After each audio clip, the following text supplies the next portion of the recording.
নমস্কার। আর একটা ছোট্ট ভিডিও নিয়ে চলে আসলাম।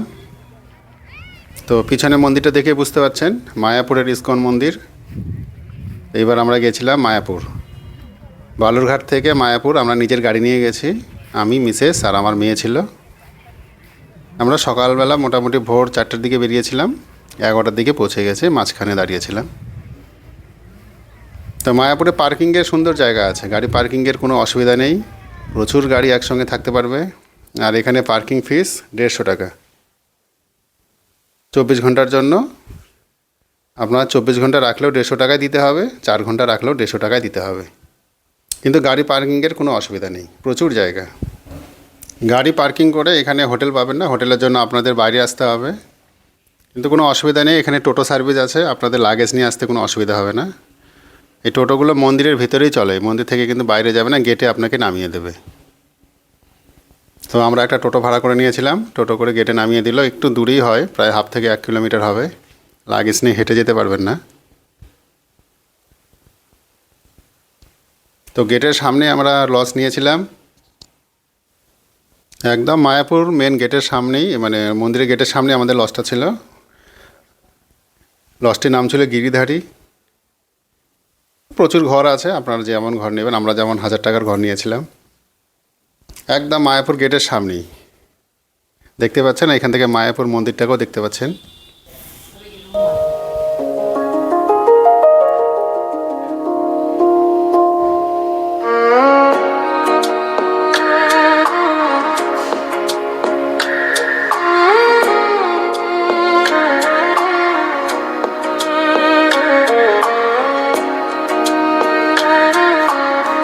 তো মায়াপুর মন্দিরের ভিতরে সুন্দর ঘোরার জায়গা আছে, পার্কও বলতে পারেন, পার্কের মতোই। সেখানে প্রচুর লোকজন ঘুরে বেড়াচ্ছে, আমরাও ঘুরছিলাম।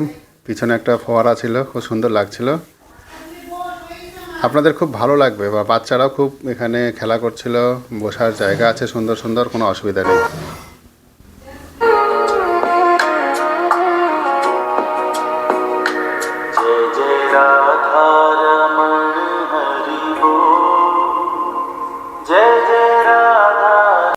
তো মায়াপুরে সুন্দর একটা বড় গোশালা আছে, গোশালা দেখার জন্য আমরাও যাচ্ছি। আর এখানে গোশালা যাওয়ার জন্য টোটো পাবেন। আর এখানে গরুর গাড়ি আছে, যেটা খুব ইউনিক। তো গরুর গাড়ি 10 টাকা করে ভাড়া, আপনাকে গিয়ে নামিয়ে দিবে। আবার আসার সময় আপনারা যেখানে উঠেছিলেন সেখানে নামিয়ে দিবে, কিন্তু আবার 10 টাকা করে দিতে হবে। তো মায়াপুরে আসলে অবশ্যই এই গরুর গাড়িতে ওঠা ট্রাই করবেন, খুব ভালো লাগবে। তো গরুর গাড়িতে করেই আমরা যাচ্ছিলাম। একটা আলাদা রকম ফিলিং। টোটোতে তো আমরা প্রায় উঠি, কিন্তু গরুর গাড়ি তো আর সচরাচর পাওয়া যায় না। তো অবশ্যই মায়াপুরে গেলে কিন্তু গোশালায় যাবেন এবং গরুর গাড়িতে করে যাবেন।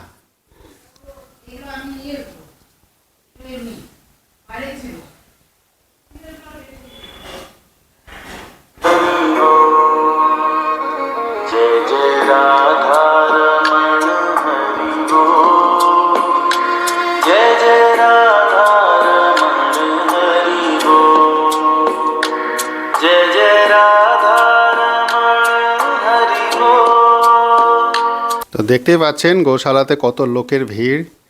মায়াপুরে যারাই আসে অবশ্যই গোশালাতে একবার প্রদক্ষিণ করে যায়। আপনারাও আসলে গোশালায় অবশ্যই একবার ঘুরে যাবেন, খুব ভালো লাগবে। এখানে খাবারেরও দোকান আছে, ওদের নিজস্ব দই মিষ্টি, ঘোল, লস্যি, প্রচুর আইটেম আছে।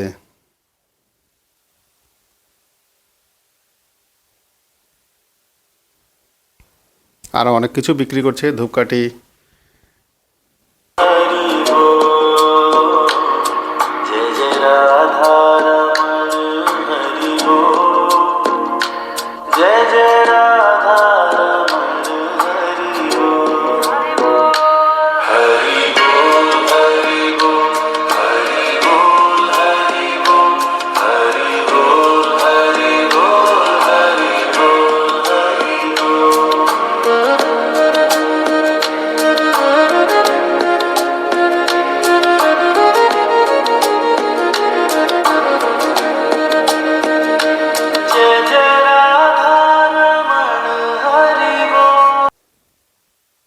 গরুগুলো কিন্তু খুবই শান্ত।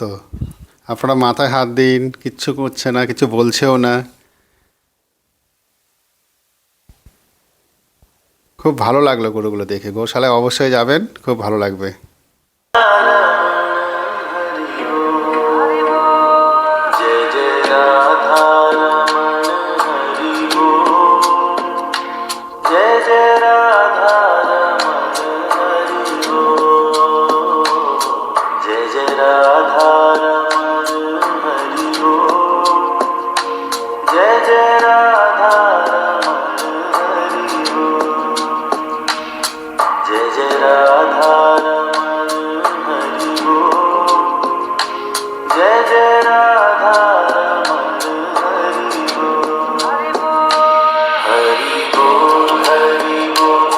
তো আমরা এখানে অনেকক্ষণ ছিলাম, প্রায় 1 ঘন্টার মতো। খুব ভালো লাগছিল। দেখুন কত লোক, আর ওই যে আমার মেয়ে আর ওয়াইফ। অবশ্যই মায়াপুরে আসলে গোশালাটা ভিজিট করবেন।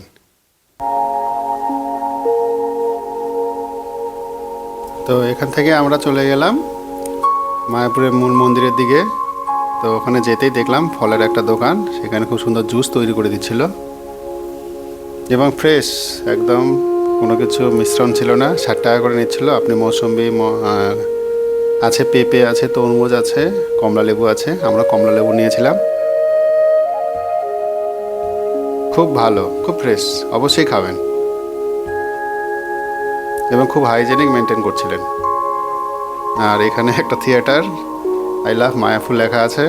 এই থিয়েটারে মহাপ্রভু জীবনী দেখানো হয়। আমরা অবশ্য ঢুকিনি। আর এখানে সন্ধ্যার সময় খুব সুন্দর নাম সংকীর্তন হচ্ছিল। তো যারা করছিলেন দেখতেই পাচ্ছেন, সবাই বিদেশি, মনে হয় আমার বিদেশি বেশি ছিলেন। খুব ভালো লাগছিল। আমরা অনেকক্ষণ এই জায়গায় ছিলাম। প্রত্যেক দিন সন্ধ্যার দিকে এনারা করে থাকেন এই কীর্তনটা, নাম সংকীর্তন।